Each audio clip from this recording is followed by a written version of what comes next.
제가 어제 9시에 오전 예배를 드리고 11시에 2부 예배 드리고 오후 3시에 2시 예배를 드렸습니다. 그리고 하룻밤 자고 일어났는데 또 주일이 돼가지고 9시 예배 드렸고 11시 예배 드리고 이따가 오후 예배 또 드립니다.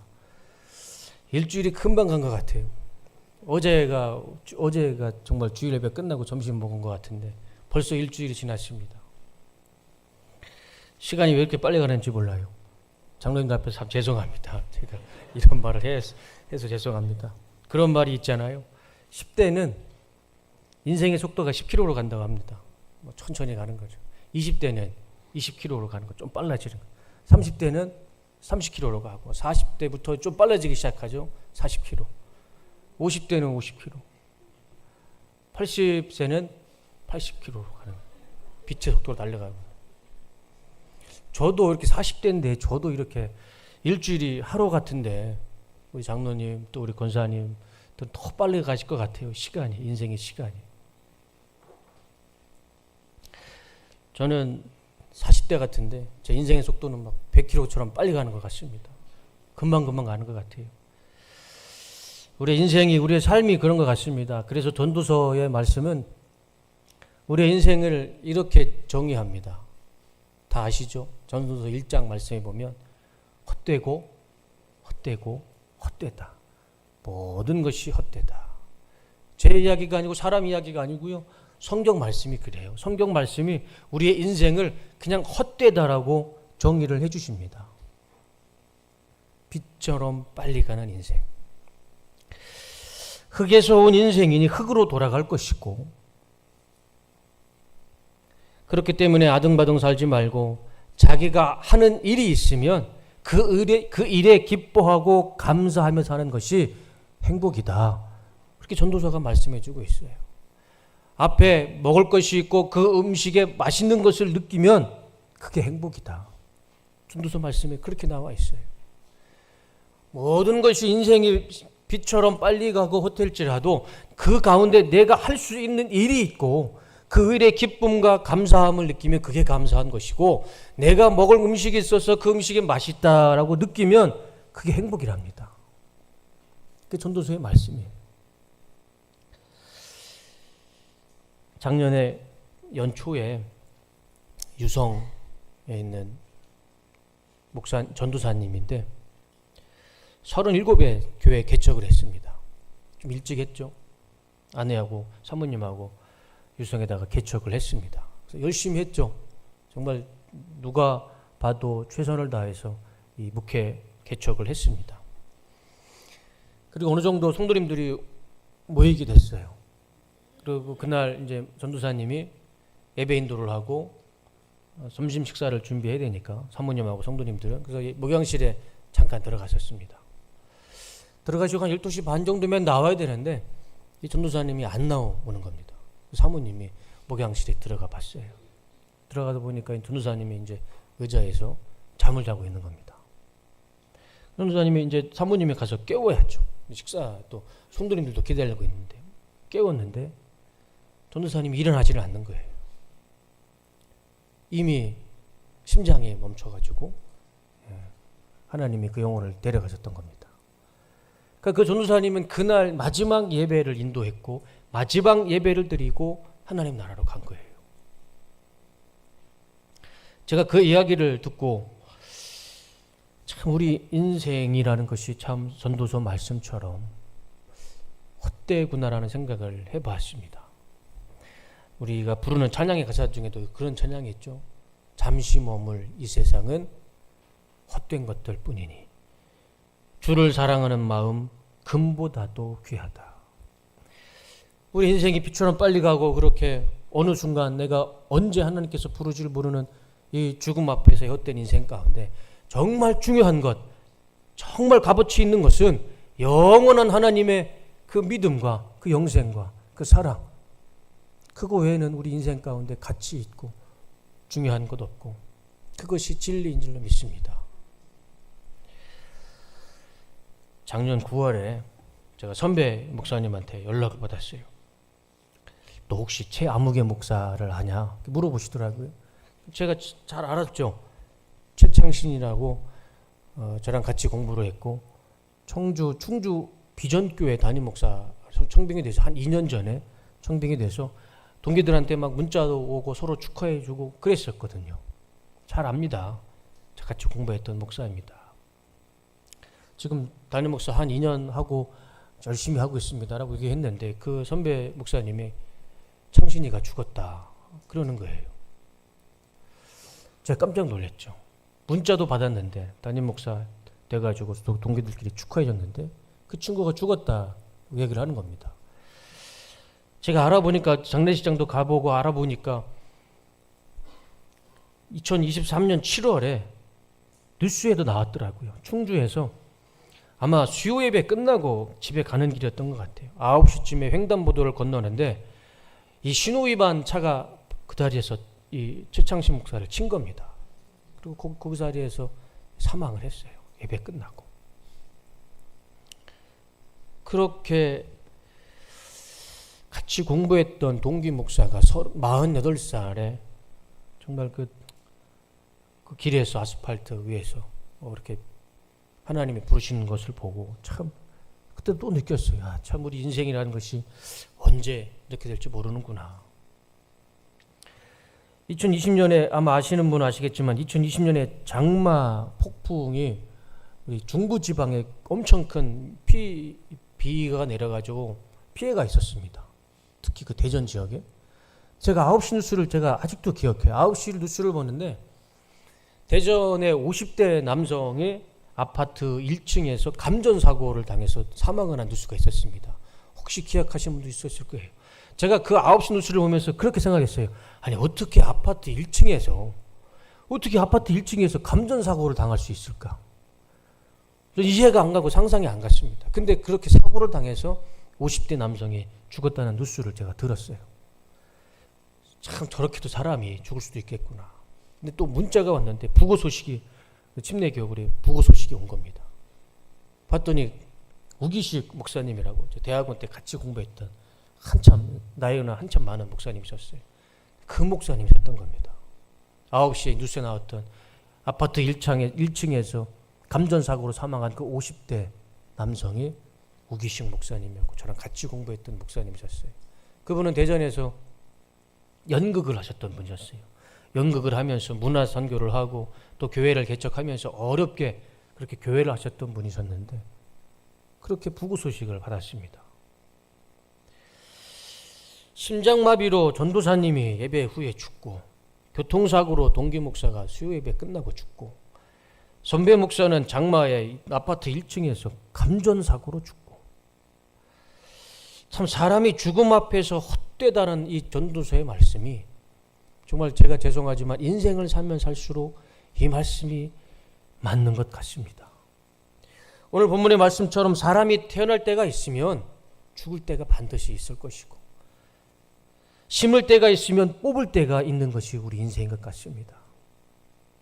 그 누구도 이 말씀을 비껴갈 수 없고 그 누구도 이 말씀을 피할 수는 없죠. 이 자리에 있는 저와 우리 모든 성도님들 이 말씀 본문의 말씀을 피할 수 있는 사람은 단 한 사람도 없다는 것이죠. 그런데 반대로 오늘 본문의 말씀의 전도서에는 또 다른 말씀을 해주십니다. 오늘 본문의 말씀 한번 보여주시겠어요? 죽일 때가 있고 사람이 죽을 때가 있지만 또 반대로 치료할 때도 있습니다. 헐 때가 있으면 또 세울 때가 있는 것이죠. 사람이 죽기만 한 것이 아니라 사람이 죽을 때도 있으면 다시 치유할 때도 있고 다시 살 때도 있는 것이죠. 4절에 울 때가 있고 사람이 슬피 울 때가 있으면 또 웃을 때도 있는 것이고 통곡하며 슬퍼할 때도 있으면 또 반대로 기뻐서 춤을 출 때도 있는 것이고 돌을 던져서 버릴 때가 있으면 또 다시 그 돌을 거둘 때가 있는 것이 우리 인생이다라고 본문은 말씀해 주고 있습니다. 우리 인생이 허무한 것은 사실이죠. 이것은 거부할 수 없는 사실입니다. 그러나 반대로 이 인생은 허무한 인생이라 할지라도 우리가 이 인생 가운데 살만한 가치가 있을 때도 있고 기쁨과 행복이 있을 때도 있고 웃으면서 기쁜 마음으로 춤을 출 때도 있다는 것이 오늘 본문의 말씀이고 전도서의 가르침임을 믿습니다. 분명한 사실은 우리는 지금 죽을 때는 아닙니다. 뽑을 때도 아니고 통곡하며 슬퍼할 때도 아니고 버릴 때도 아닙니다. 우리는 다시 살 때이고 다시 세울 때이고 기쁨으로 춤을 출 때이고 병든 사람은 질병에서 치유될 때이고 고통에서 자유함을 얻을 때이고 죄와 사망에서 구원받을 때임을 믿습니다. 우리가 하나님을 믿고 하나님을 간절히 믿고 의지하며 살아갈 때, 우리가 하나님을 간절히 의지하며 살아갈 때 우리의 인생의 모든 고통과 절망을 바꾸시고 하나님의 구원의 때로 기쁨과 행복과 은혜의 때로 하나님께서 우리의 삶을 변화시키시고 바꿔주실 줄로 믿습니다. 그 시간이, 그 때가 오늘 이 시간임을 믿습니다. 제가 전도사 시절에 송파에서 제가 전도사 시절을 보냈다고 말씀을 드렸잖아요.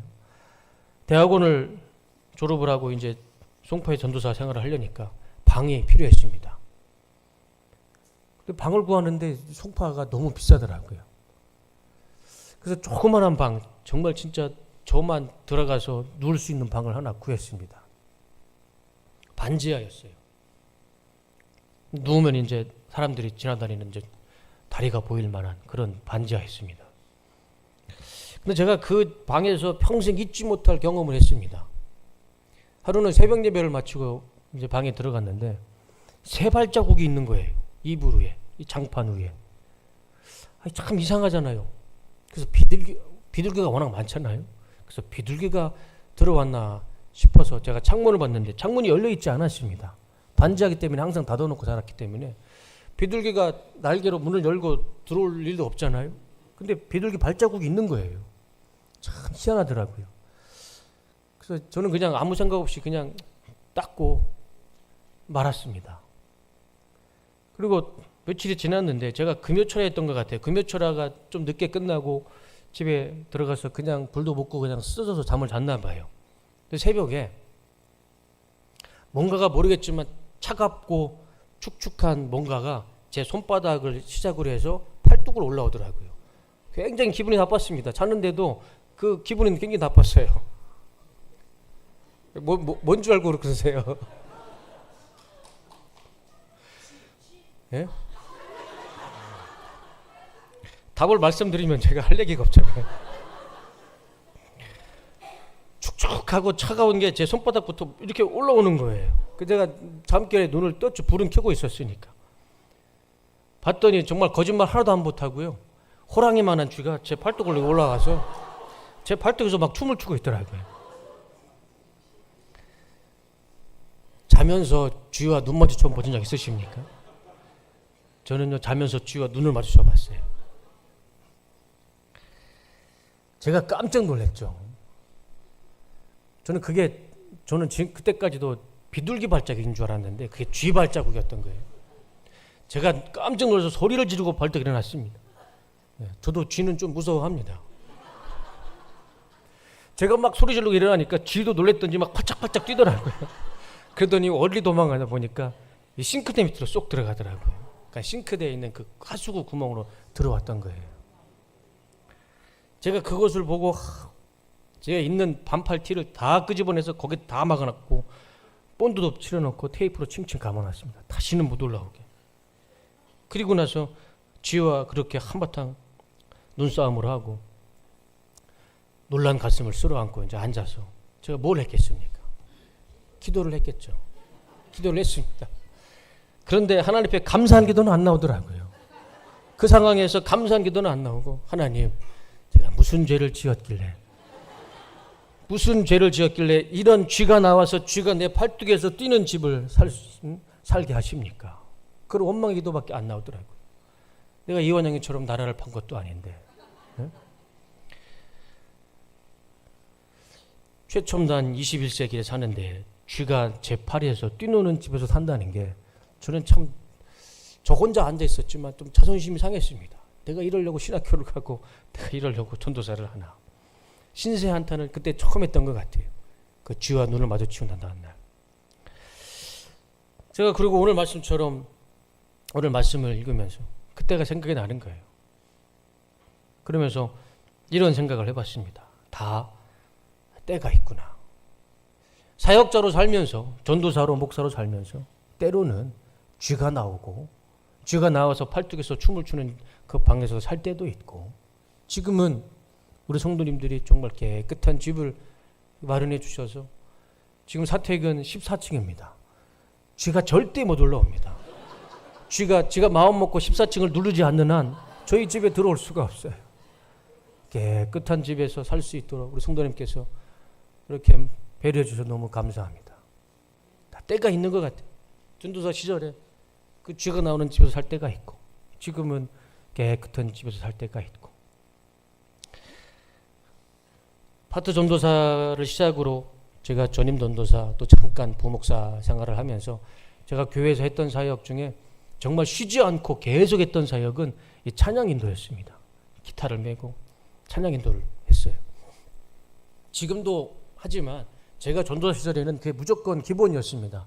어느 교회를 가든 대형 교회이든 중형 교회든 소형 교회든 전도사는 무조건 찬양 인도를 했어야 돼요. 그때는.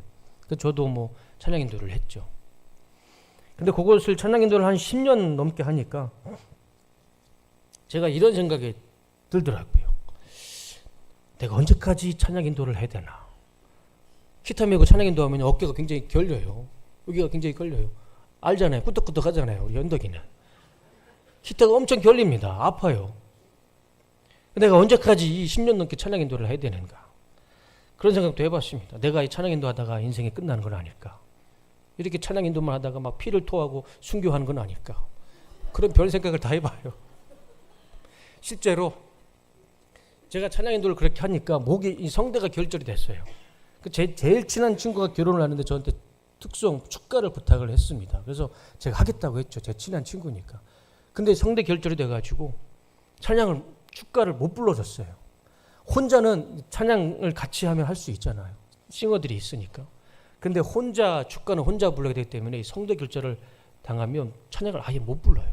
그러니까 제가 친구한테 정말 얼마 2, 3일 결혼식 앞두고 제가 못한다고 전화를 했는데 이 친구가 삐져가지고 지금까지 연락도 안 합니다. 남의 속도 모르고. 제가 그렇게 정말 찬양인도를 그렇게 열심히 했어요. 목에 성대 결절 올 때까지. 이제 와서 뒤돌아보면 그때는 찬양 인도할 때이고 지금은 저 찬양 인도 안 하잖아요. 저는 누가 찬양 인도 하라고 시켜주지도 않습니다.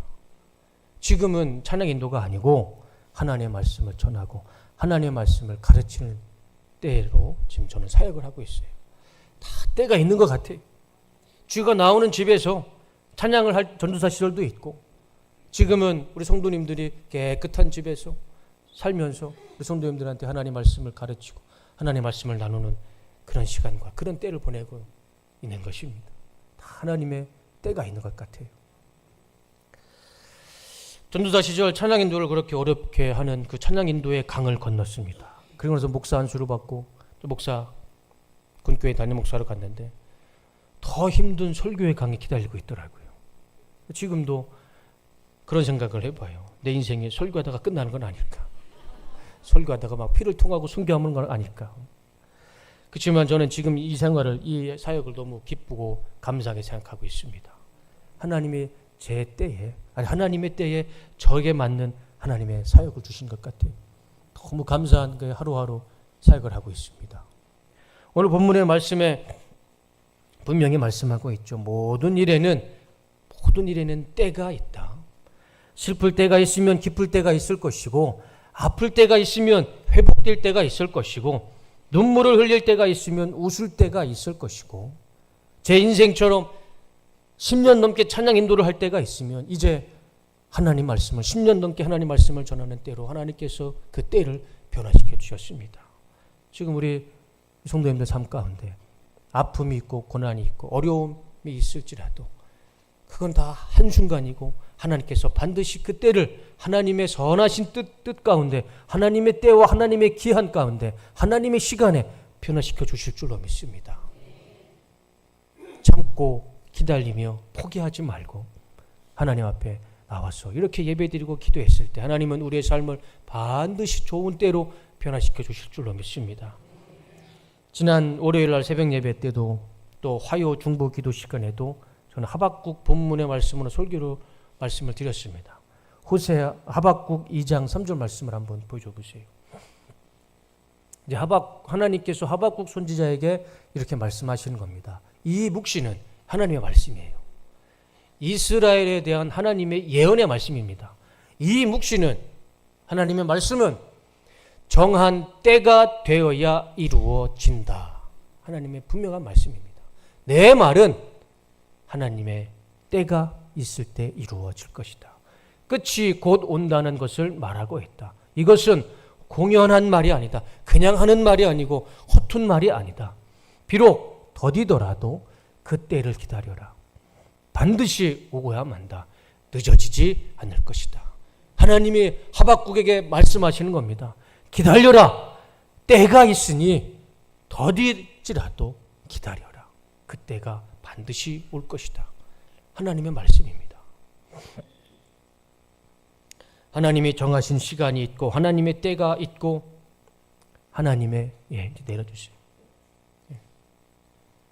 하나님이 역사하시는 그 시간과 그 때는 반드시 온다라는 말씀입니다. 우리는 모르죠. 그 시간과 그 기간과 그 때를 모릅니다. 그러나 분명한 것은 하나님은 우리에게 약속해 주시고 있습니다. 기다려라. 반드시 그 때가 올 것이다. 더디 걸리지 않을 것이다. 비록 지금은 더디고 안 되고 힘들고 하나님이 침묵하시는 것 같고 하나님이 내 기도는 응답하지 않는 것 같지만 그래서 답답하고 힘들고 어려울지라도 포기하지 마시고 절망하지 마시고 하나님께서 말씀하십니다. 다 때가 있다. 우리가 그 때를 정하는 거 아닙니다. 그 시간과 그 기한을 우리가 정하는 게 아니죠. 하나님이 정하시고 하나님의 때에 우리의 기도를 들으시고 우리의 소망과 우리의 소원을 반드시 이루어주시고 바꿔주시고 좋은 것으로 변화시켜 주실 줄로 믿습니다. 그때까지 참고 기도하면서 이렇게 하나님 앞에 나와서 신앙생활 하실 때 반드시 하나님의 말씀이 우리 삶 가운데도 동일하게 나타날 줄로 믿습니다. 1절 말씀을 볼까요? 1절 말씀 다시 한번 보여주세요. 범사에 기한이 있고, 범사라는 단어가 뭡니까? 모든 일이잖아요. 말 그대로 모든 일에 기한이 있고 천하만사가 하늘 아래 모든 일들이 다 때가 있다. 정말 짧은 문장이지만 저 말씀 속에 진리가 있잖아요. 모든 일에 기한이 있어요. 시작이 있고 끝이 있고 그리고 하늘 아래 천하의 만사가 다 때가 있다. 짧은 문장이지만 저기에 하나님의 뜻이 있고 말씀이 있고 우리 인생에 진리가 있음을 믿습니다. 모든 일에 범사에 하나님의 기한이 있고 만사에 다 때가 있으니 하나님의 때를 기다리며 하나님의 기한을 기다리며 하루하루 살아갈 때 하나님께서 반드시 우리의 마음에 흡족한 은혜로 채워주실 줄로 믿습니다.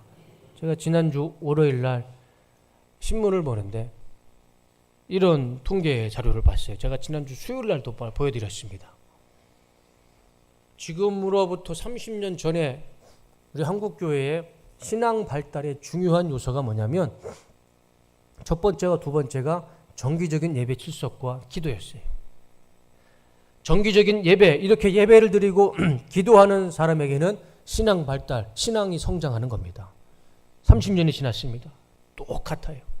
역시 정기적인 예배 출석과 기도를 통해서 우리의 성장과 우리의 영성은 성장하고 있습니다. 지금으로부터 30년 후에 저게 달라질까요? 달라지지 않을 것입니다. 100년이 지나도 달라지지 않을 것입니다. 우리의 신앙의 성장은 두 가지죠. 하나님 앞에서 나 예배드리고 하나님 앞에 기도했을 때 이런 노력과 이런 헌신과 이런 열심이 있을 때 예배와 기도를 통해서 우리가 더 하나님 앞에 가까이 가고 우리의 믿음이 크고 우리의 믿음의 영성이 자랄 때 그렇게 노력하며 살아갈 때 포기하지 않고 이런 노력을 통해서 하나님 앞에 기도했을 때 하나님의 때에 하나님의 기한에 하나님의 방법으로 우리의 소원과 우리의 기도는 반드시 하나님께서 응답해 주실 줄로 믿습니다.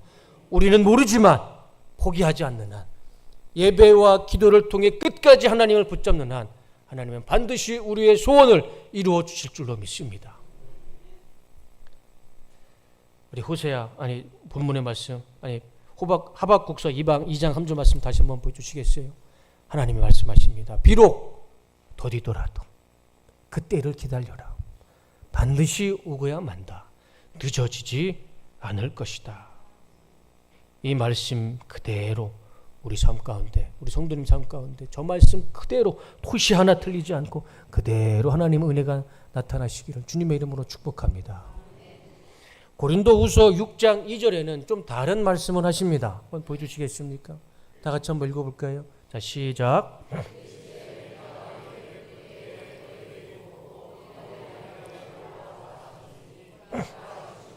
은혜 받을 만한 때요 보라 지금은 구원의 날이로다. 저 말씀은요, 저 본문의 말씀은 좀 다른 말씀이죠. 미래가 아니에요. 기다려라가 아닙니다.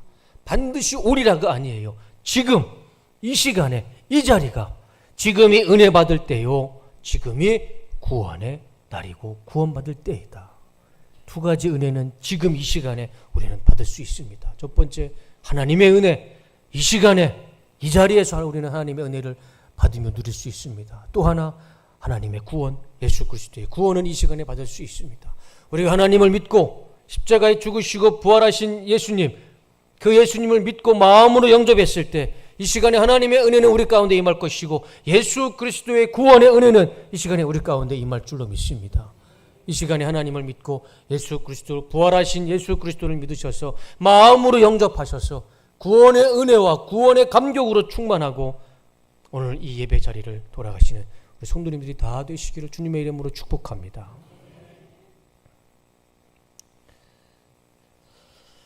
하나님의 때를 우리는 기다려야 됩니다.